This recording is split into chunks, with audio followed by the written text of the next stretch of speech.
চারিদিকে ফুল গাছ, পাখির কলরবে মুখরিত। এ যেন একটি নিসর্গ পরিবেশ। আমি বলছি, ঢাকা শহরের 400 বছরের ইতিহাসের সাক্ষী হয়ে স্বমহিমায় দাঁড়িয়ে থাকা মুঘল আমলের ঐতিহাসিক নিদর্শন লালবাগ কেল্লার কথা। আসলে লালবাগ কেল্লা ঢাকা শহরের দক্ষিণ পশ্চিমাঞ্চলের বুড়িগঙ্গা নদীর তীরে পুরান ঢাকার লালবাগ এলাকায় অবস্থিত। সম্রাট আওরঙ্গজেব লালবাগ কেল্লা নির্মাণের পরিকল্পনা গ্রহণ করলেও তার পুত্র যুবরাজ শাহজাদা আজম 1678 সালে লালবাগ দুর্গের নির্মাণ কাজ আরম্ভ করেন। শুরুতে লালবাগ কেল্লার নাম দেওয়া হয়েছিল আওরঙ্গাবাদ দুর্গ বা আওরঙ্গাবাদ কেল্লা। 1844 সালে আওরঙ্গাবাদ এলাকার নাম পরিবর্তন করে লালবাগ রাখা হয়। এলাকার নামের সাথে কেল্লাটির নামও পরিবর্তিত হয়ে লালবাগ কেল্লা নামে পরিচিতি লাভ করে। এই কেল্লায় একই সাথে ব্যবহার করা হয়েছে কষ্টি পাথর, মার্বেল পাথর আর রং বেরঙের টালি। এখানকার মূল আকর্ষণ পরী বিবির মাজার, হাম্মামখানা বা দরবার হল, 3 গম্বুজ মসজিদ ইত্যাদি। পরী বিবির সমাধিস্থলের স্থাপনাটি চতুষ্কোণ। মার্বেল পাথর, কষ্টি পাথর ও বিভিন্ন রঙের ফুল পাতার টালির সাহায্যে অভ্যন্তরে 9টি কক্ষ সাজানো। মাঝে একটি কক্ষে পরী বিবির সমাধিস্থল। কক্ষগুলোর ছাদ কষ্টি পাথরের তৈরি। 4 কোণে 4টি অষ্টকোণ মিনার ও মাঝে একটি অষ্টকোণ গম্বুজ রয়েছে।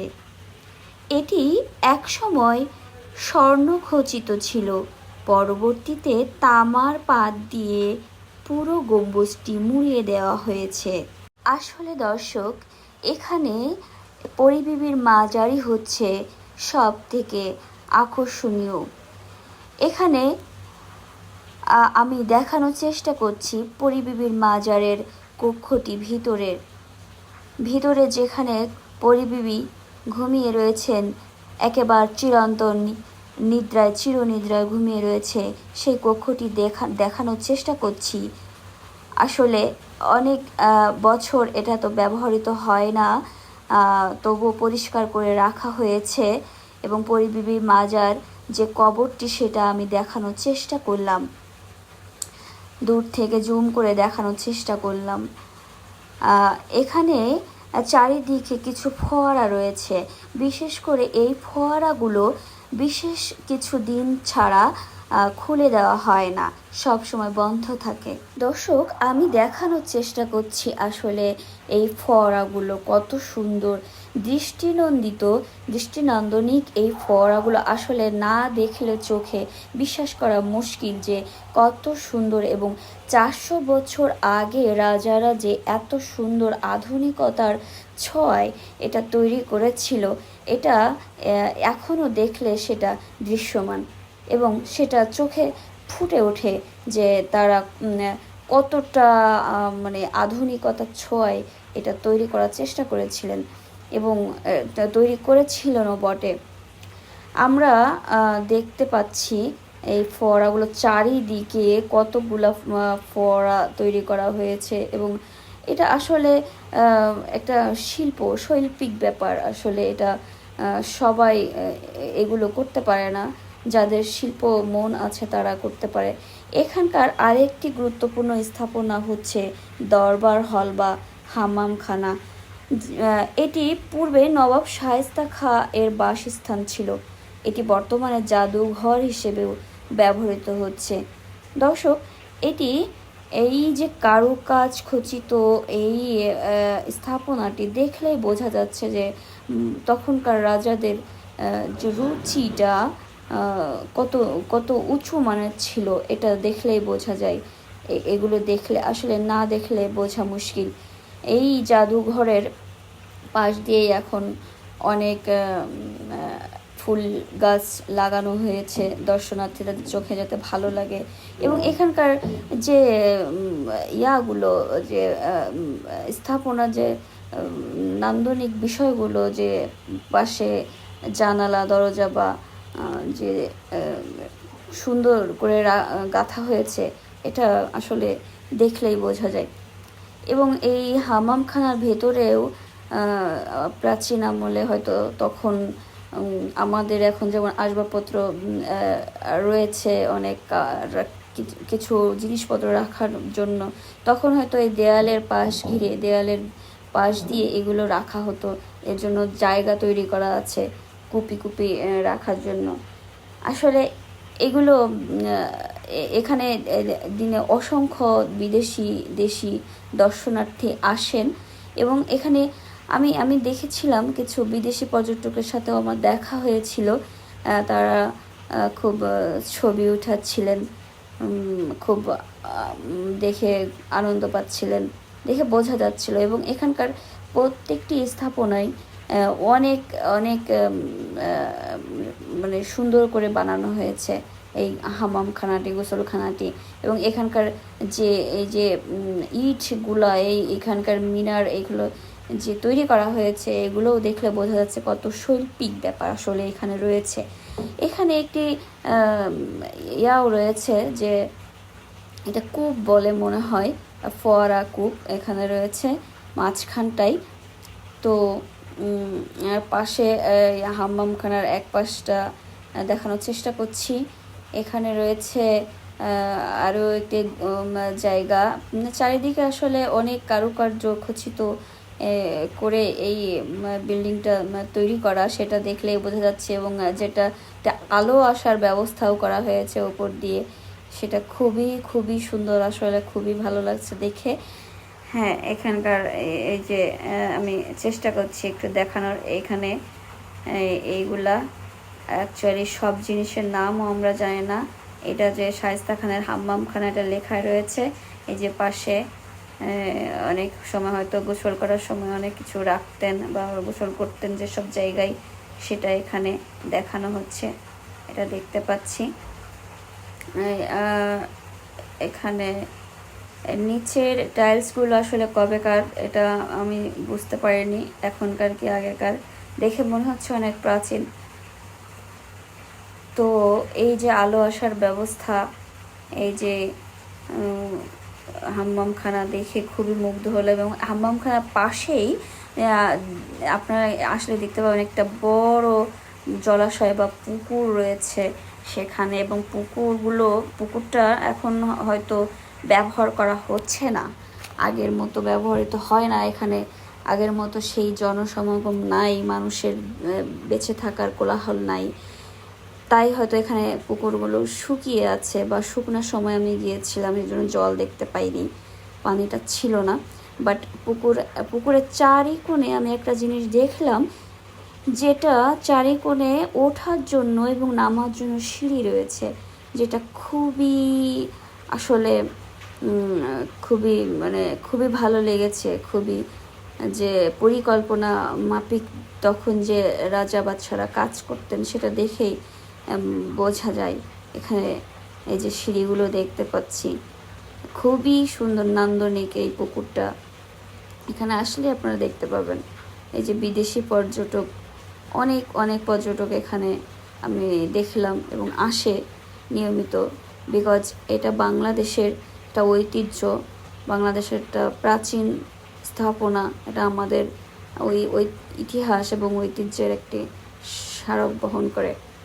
এবং এটা আমি দক্ষিণের এই যে তোরণটি দেখতে পাচ্ছি, এটা হচ্ছে দক্ষিণ পূর্বের দিকে অবস্থিত। এটা খুবই একটা আকর্ষণীয় নিদর্শন। এই তোরণটি হলো তিনতলার তোরণটির সম্মুখভাগের পিছে দুদিকে দুটি সরু মিনার রয়েছে। এবং উপরে ওঠার জন্য রয়েছে বড় আকারের খিলান দরজা। আসলে এখানে না দেখলে বোঝা যাবে না। এই দুপাশে ছোট ছোট প্রহরী কক্ষ, চূড়া চার কোণে 4টি মিনারের উপর ছোট আকৃতির গম্বুজ রয়েছে। হ্যাঁ, শত্রুদের প্রতিহত করার জন্য মূলত মুঘল আমলে দুর্গের ভেতর একটি সুড়ঙ্গ পথ তৈরি করা হয়েছিল। এখানে দেখতে পাচ্ছি এই যে গেটের উপরে কত নকশা খচিত করে বানানো হয়েছে। হ্যাঁ, এখানে অনেকেই এখন নিচে যে নামাজ পড়ার জায়গা করে নামাজ পড়ছেন। হ্যাঁ, এখান দিয়ে একটা ফটক আর কি বের হওয়ার জন্য। আসলে আমি দেখানোর চেষ্টা করছি খুঁটিয়ে খুঁটিয়ে যে কত বছরের পুরনো একটি স্থাপনা, যেটা আসলে আমি চেষ্টা করছি দেখানোর। যতদূর আমার চোখ যাচ্ছে ততদূর দেখানোর চেষ্টা করে যাচ্ছি। চারিদিকে সেই পুরানো স্মৃতি মনে হচ্ছে, মানুষের পদচারণা যেখানে একসময় ছিল সেইখানটা এখন নীরব দাঁড়িয়ে রয়েছে। এটা দেখলে আসলে প্রাচীন ঐতিহ্যের কথা আমরা মনে করতে পারি, প্রাচীন ইতিহাসের কথা আমরা মনে করতে পারি। এগুলো আমাদের ইতিহাস এবং ঐতিহ্য বহন করে। এবং এই যে এগুলো আমি দেখানোর চেষ্টা করছি, এখানে একটি সুড়ঙ্গ পথ রয়েছে, যেটা আসলে বলা হয়, অনেকে বলে থাকেন এই যে সুড়ঙ্গ পথ দিল্লির সাথে নাকি সংযুক্ত ছিল এবং এটা বুড়িগঙ্গা নদীর নিচ দিয়ে ওপারে যাওয়ার একটা পথ তৈরি করেছিল এই সুড়ঙ্গ পথ। আমার যতটা আমি মানুষের কাছ থেকে শুনলাম, অবশ্য সুড়ঙ্গ পথে যেতে পারার ঘটনাটা নিতান্তই শোনা কথা বলে আমি যতটা শুনেছি, আজও এর কোনো সত্যতা পাওয়া যায়নি। হ্যাঁ, এখন যতটা চোখ যাচ্ছে মনে হচ্ছে একটা মাঠের মতো হয়ে গেছে, চারিদিকে দর্শনার্থীরা দাঁড়িয়ে আছে। মাঠের মতো মনে হচ্ছে, এটা পাহাড়ের মতো। আসলে অনেক দিন ব্যবহৃত না হলে, অনেক দিন মানুষ না থাকলে যেটা হয় সেটাই হয়েছে।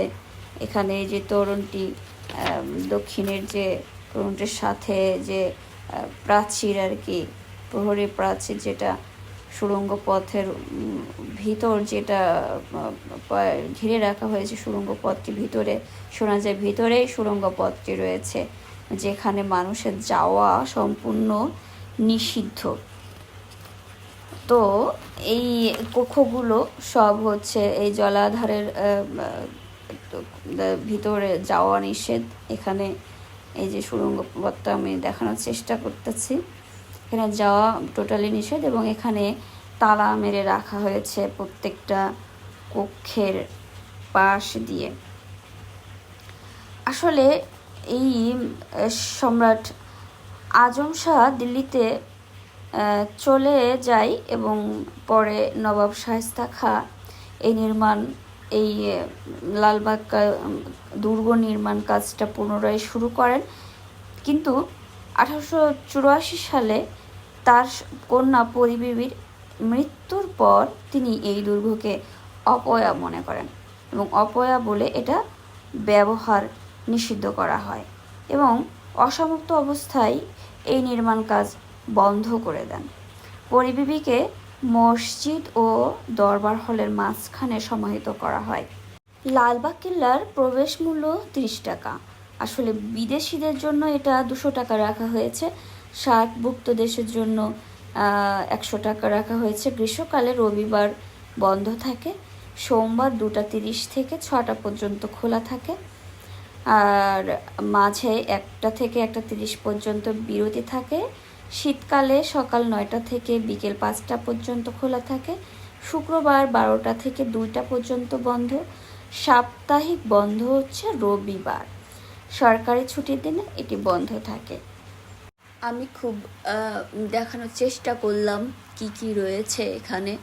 উপরে যে সুড়ঙ্গ পথের উপরে একটা মনে হইতেছে এখন পথ তৈরি হয়ে গেছে, মাঠের মতো লাগে। এই চারিদিক দিয়ে দেখা যাচ্ছে আমাদের সেই শায়েস্তা খাঁর আমলের দুর্গ স্থাপনা যেটাকে বলা হয়, পরী বিবির মাজার এবং লালবাগ কেল্লা। প্রতিদিন এখানে অসংখ্য মানুষের সমাগম হয়, যে মানুষগুলো পর্যটক। আমিও গিয়েছিলাম এখানে ঘুরতে, আপনারাও আসবেন, কেন নয়। এটি ঢাকা শহরের একেবারেই পাশেই আর কি, ঢাকা শহরের ভিতরেই লালবাগ এলাকায় অবস্থিত। অবশ্যই আপনারা আসতে পারবেন। এর অ্যাড্রেস ইউটিউবে অনেকটাই পেয়ে যাবেন, লালবাগ এলাকাটি কোথায় অবস্থিত। আমার খুবই ভালো লেগেছে, আপনারা অবশ্যই এখানে একদিন অবশ্যই দেখে যাবেন। আমাদের প্রাচীন ঐতিহ্য বহনকারী এই লালবাগ দুর্গটি। সবাই অনেক অনেক ভালো থাকবেন, আমার চ্যানেলটি দেখবেন। সবার সুস্থতা কামনা করছি এবং সবাই ভালো ভালো স্থান পরিদর্শন করবেন। সবার সুস্বাস্থ্য কামনা করছি। Thank you very much.